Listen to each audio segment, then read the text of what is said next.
Okay, so now essentially we have completed all of the other stuff, which is the UI.js file, followed by the index.html, and followed by the styles.css. This video is brought to you by EpiPies Academy. So now only one thing which is left to do is to make a function which can basically combine all of these functions together and make everything work together. Okay, so now let's create a new async function. Okay, so now the function name is learn coefficients.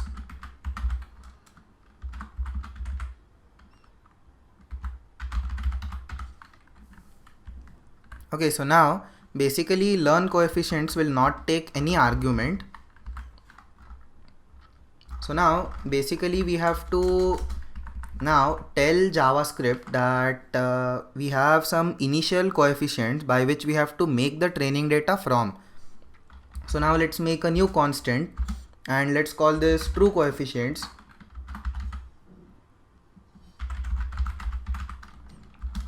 And this is basically equal to an array followed by, now we have to specify the value of a, and let's make a minus 0.8. Then we have to specify the value of b. So now let's make b equal to, let's say 0.5. so we have 0.5 over here. Then we have c, and c is essentially equal to 0.9.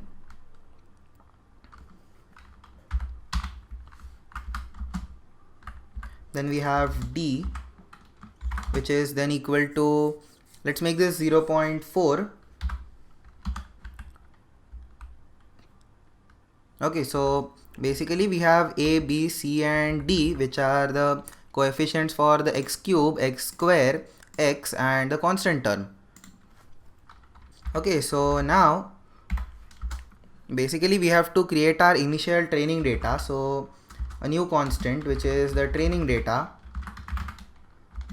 and this is basically equal to, now we have to use the generate data method from the data.js file. So over here we have the generate data, and basically we take in two arguments which are the number of points and the coefficients.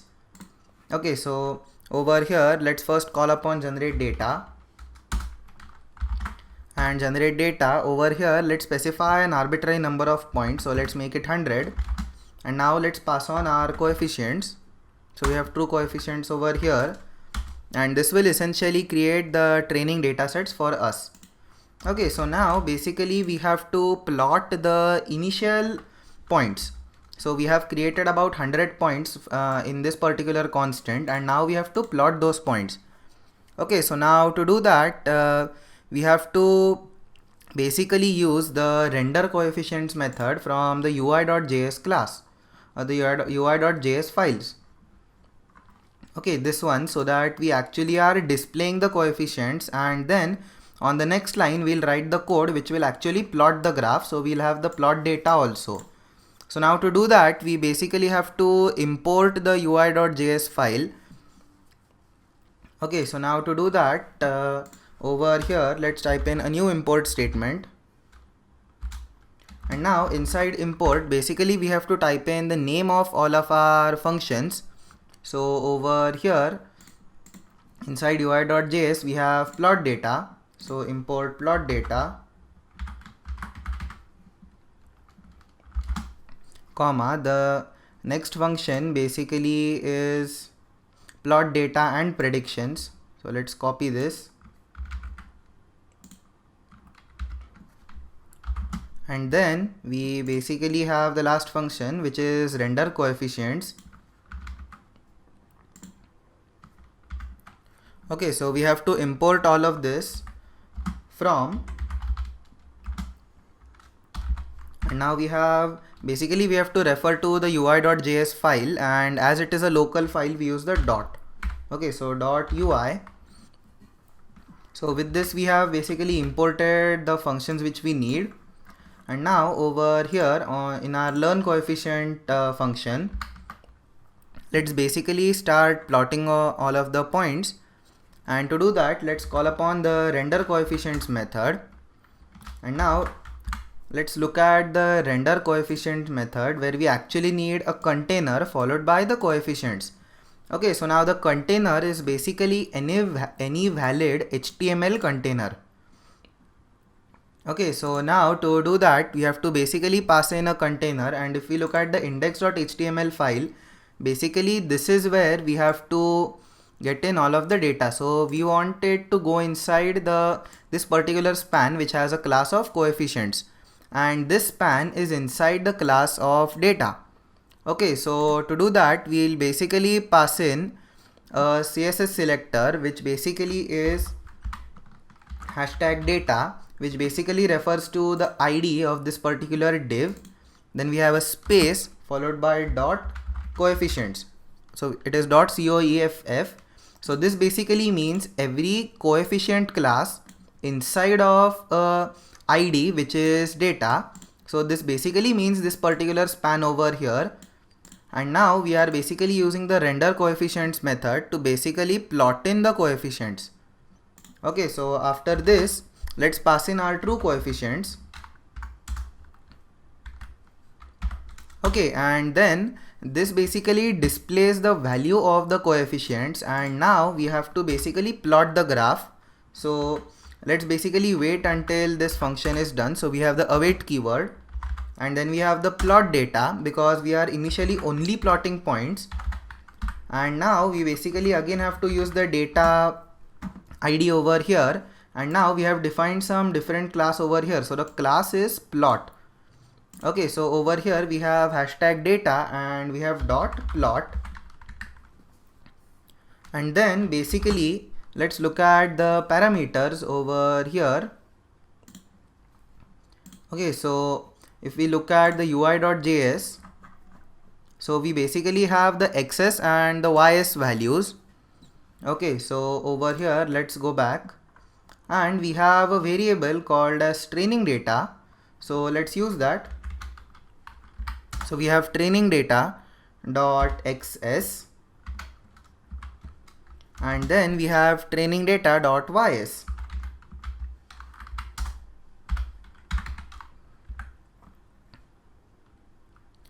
Okay, so with this we have basically plotted out all of the graph basically. And now on the new line, let's basically type in again a new render coefficients, because right now we basically want to initialize some random coefficients and display them onto the screen. Okay, so now let's again use the render coefficients. So let's simply copy this. Let's paste this over here, and now instead of the data class, we basically want to look into the random ID. Okay, so let's change this to hashtag random, and then we basically have to now supply all of the data over here. So basically we are creating random data points. So let's do that over here. So now A basically is A dot data sync.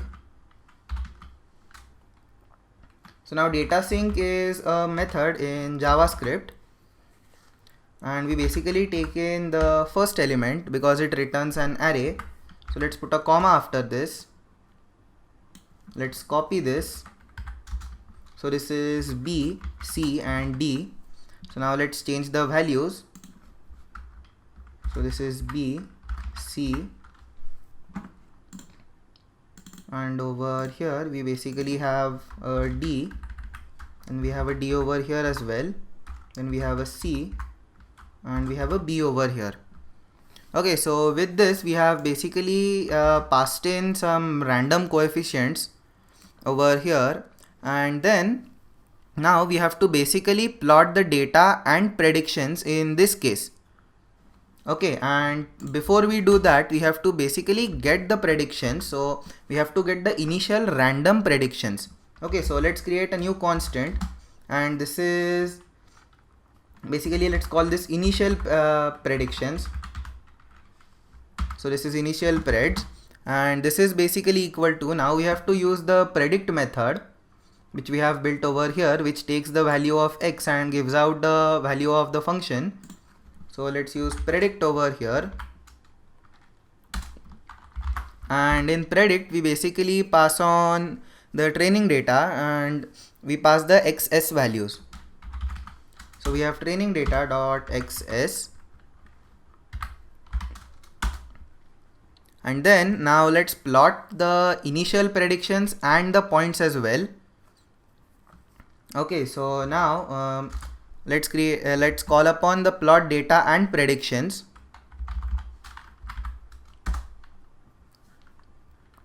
And now over here basically we have to pass in a container first. So now we basically are referencing to the random class, and then after the random class we are looking at the dot plot class, so the random ID followed by the dot plot class, and then we have the x coordinate and the y coordinate and the prediction. So it is training data dot XS followed by training data dot YS followed by initial predictions. Okay, and a semicolon after this. So with this we have basically plotted the initial basically the random predictions which were generated, and now we have to basically call upon a method which will train our model. So let's again use the keyword await, and we have train over here,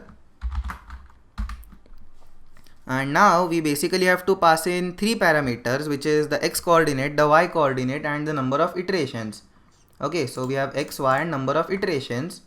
So over here we again have training data dot XS followed by the training data dot YS and followed by the number of iterations. So we have created a number of iterations variable over here, which is 75. Okay, so now a semicolon after this again. Then on a new line, now we basically have to do the same thing of plotting on the newly trained coefficients and the graph as well representing the coefficients. Okay, so now over here let's simply copy this entire function. Let's paste it over here. Okay, so now we have render coefficients, and now instead of the data over here we basically have to use in okay, so we essentially copied the wrong thing. Okay, so we just have to take upon the render coefficients and the plot data. Okay, so let's copy this, let's paste it over here. Okay, so now we have render coefficients, and now inside of the render coefficients we don't want to use the div with the random ID. We instead want to use the div which has the ID of trained. So let's go over here and let's change this to trained. Okay, let's verify that it is the correct spelling. Okay, so now we initially have the data sync method over here, and then we basically have the constant. So now let's call this after predictions. So this is let's call this final predictions. So we have final preds over here, and basically we are predicting by using the training data dot XS, and then we have the await plot data and predictions, and over here we basically have training data dot XS, then we have training data dot YS, and then we have, instead of initial preds over here we have final preds.